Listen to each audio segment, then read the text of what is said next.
amazing place to explore. It is full of fascinating creatures, both big and small. They live in the trees and on the ground. This habitat is also home to a subhabitat, one with incredible and terrifying creatures. A habitat made by the forsaken leaves of the previous autumn. And at first glance, it might not look like much, but if we search deeper, we may find some real monsters. Welcome to the leaf litter.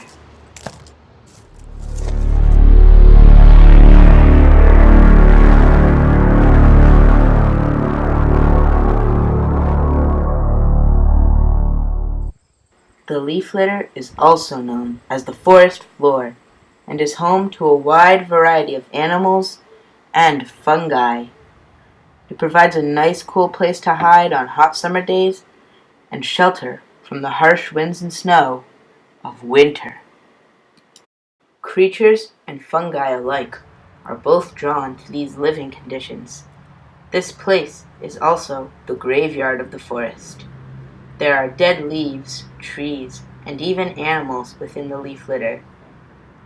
Creatures eat these things and play their part in the food chain as scavengers. In here, life is completely dependent on death. Not all these scavengers are creatures, however. A majority of them are actually fungi. However, the species of creatures are much more numerous than the fungi.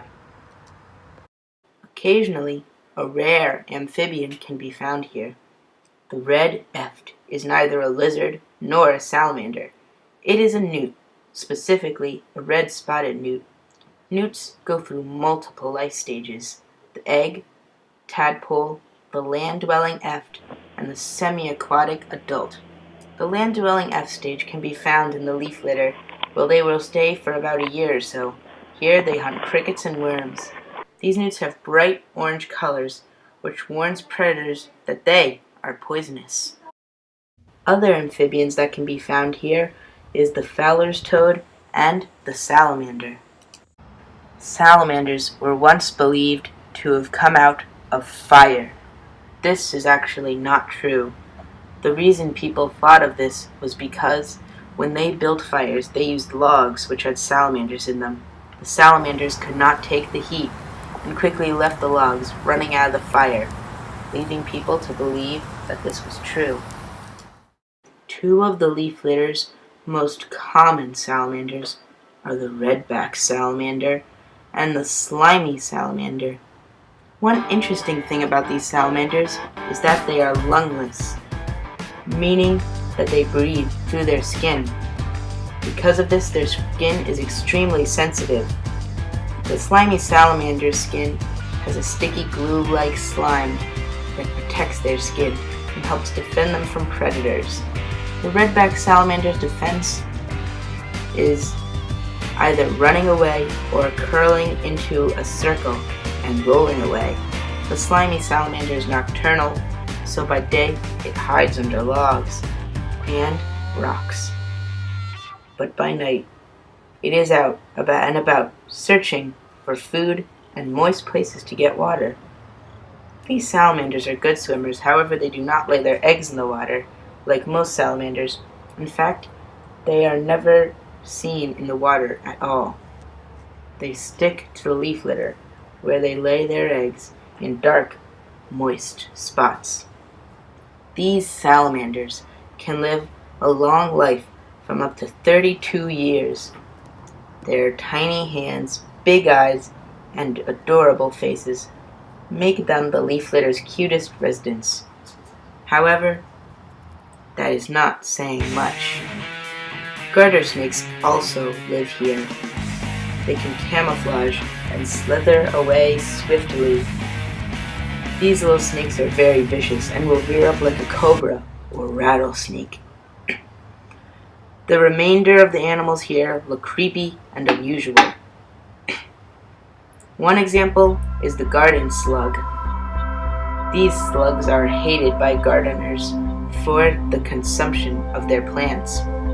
They have the same defense as the slimy salamander, but with much stickier slime. Their slime is almost as sticky as glue. The defense is very helpful due to the fact that they are very slow and lack the shell of their cousins, the snails. Earthworms are very common here. They feast on the dead, decaying leaves, and sometimes don't even bury underground. They hide under dead logs and thick layers of leaves. These worms are also covered in a slimy substance which keeps them safe from most creatures. Another worm down here is the bipalium, common name, the hammerhead worm. They are named after the popular hammerhead shark due to their similar head shapes. These worms are all orange, with a black line running down their long, slender body. In some leaf litters around the world, it is an invasive species. Due to this and its looks, it's safe to say that this thing is a true alien.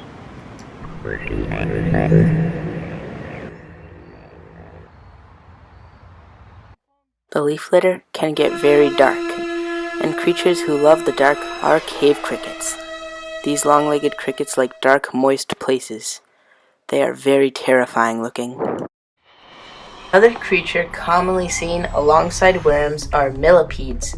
Millipedes can have up to 400 legs, making them extremely mobile. Their defense is much more lethal than slime. When being attacked, they roll into a ball to make it hard for a small predator to consume them. They also secrete a yellow poison from their skin. The poison smells bad, scaring off predators. Tasting the poison will result in sickness or death.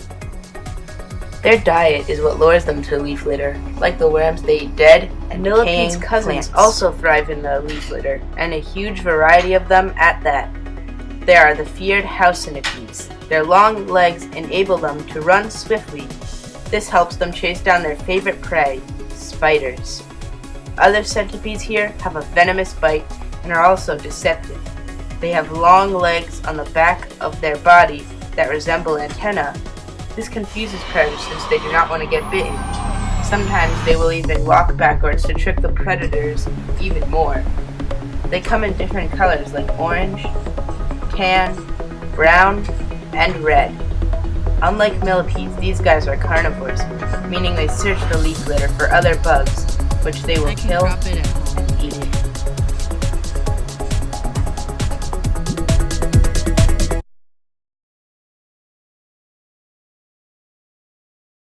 The leaf litter is also home to a wide variety of terrifying arachnids.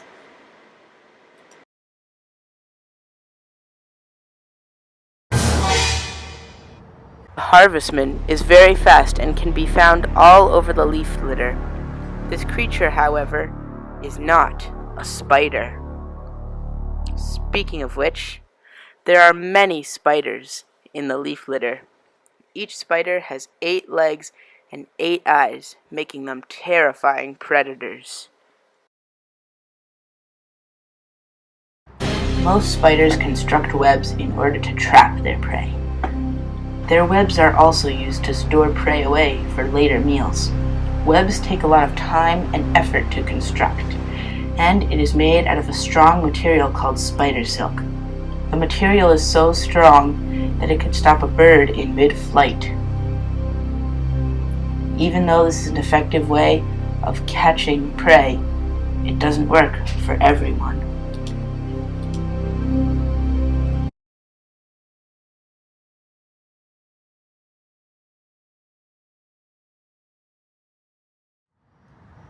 There is one spider in the leaf litter that strikes fear into every insect.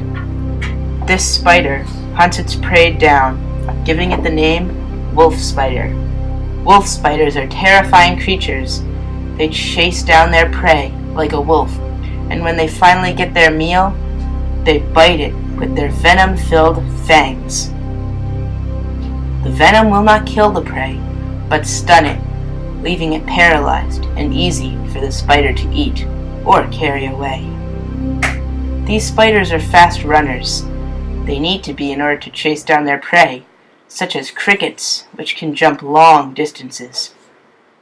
These spiders will also carry their babies on their backs, rather than keeping them in the safety of their web. A bite from a wolf spider will not kill you. However, it will result in a very painful experience. Some spiders look almost like Halloween decorations, big, furry, and black. Spiders are critical in order for the leaf litter ecosystem to be stable. They play the role as a terrifying predator. Spiders are not the only threat down here. There are also lethal assassins. Green assassin bugs hunt aphids, weevils, and even caterpillar eggs. They hunt like a mantis with its arms poised in the air. Once they find a bug to eat, they strike. The helpless bug will soon be killed and eaten. One creature down here looks like a hybrid made in a laboratory. Mesoptera or scorpion flies are rare creatures that looks like someone mixed a hated mosquito and a scary scorpion together. Their defense is actually very similar to a scorpion's. When being attacked, they use their tails to poke at the predator. Humans can hardly feel it. However, it works on some small animals. This tail is only seen on males and is also used for reproduction. They may look like the perfect leaf litter predator. However, it is merely a scavenger, searching the land for dead bugs to feast on. Legions of ants create their colony within the leaf litter. There are 3 different ranks in the ant colony. Each one is important for the colony to survive. Legions of ants create their colonies within the leaf litter. There are 3 different ranks in the ant colony. Each one is important for the colony to survive. The queen is the largest ant. She has wings and lays eggs. She is the mother of every ant in the colony, and the only one who can lay eggs. When the queen dies, every other ant dies soon after. Next are the drones. They guard the queen, her eggs, and everything else. They are also winged and can fly. Finally, the most commonly seen ants, the workers. They find the food, build the ant hill, the tunnels, and they move the eggs from the queen's chamber to the nursery. They also lack wings of drones and queens. These ants are strong and can carry 20 times their own weight, making it easier to bring food to the colony. It is full of very terrifying creatures. Some of them are very hideous, while others are tolerable. Either way, the leaf litter is full of amazing animals that you should check out today. Next time you go to a forest, look right beneath your feet. Maybe you'll find a real monster.